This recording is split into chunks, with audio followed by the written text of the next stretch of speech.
एक बार बादशाह अकबर को पान की तलब हुई। उन्होंने अपने एक खास पान वाले को पान लगाने के लिए कहा। उसने पान बनाकर बादशाह को दे दिया।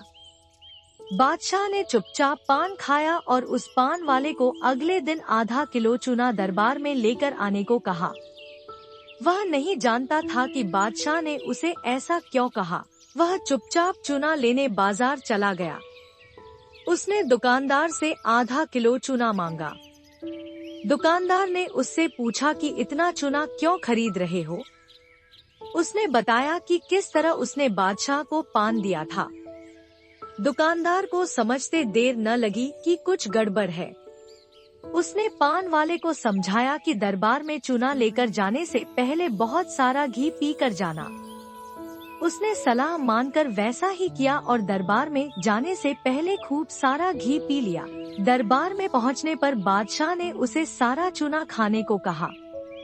वह हैरान रह गया। उसे उम्मीद न थी कि बादशाह ने उसे चूना इसलिए मंगवाया था, लेकिन वह तो इसके लिए तैयार था, इसलिए उसने सारा चूना खा लिया। इसके बावजूद उसे कुछ नहीं हुआ तो बादशाह ने उससे कारण जानना चाहा। उसने अपनी और दुकानदार की बातचीत के बारे में बादशाह को बता दिया। अब बादशाह उस व्यक्ति से मिलने को उतावले हो रहे थे, जिसने उनके मन की बात को पहले ही जान लिया था। बादशाह ने हुक्म दिया कि उस दुकानदार को अगले दिन दरबार में हाजिर किया जाए। अगले दिन उस दुकानदार को दरबार में लाया गया। बादशाह ने उससे पूछा कि वह उनके मन की बात को कैसे समझ गया।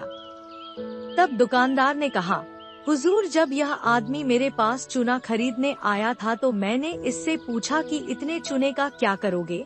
मुझे इसने बताया कि इसने आपको पान बनाकर खिलाया और फिर आपने उसे चूना लाने का हुक्म दिया।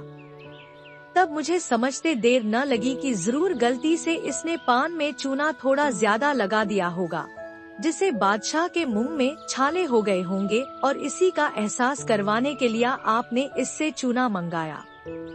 मैंने इसे सलाह दी कि दरबार में जाने से पहले घी पीकर जाना, जिससे अगर तुम्हें चूना खाना भी पड़े तो उसका असर कम हो जाएगा।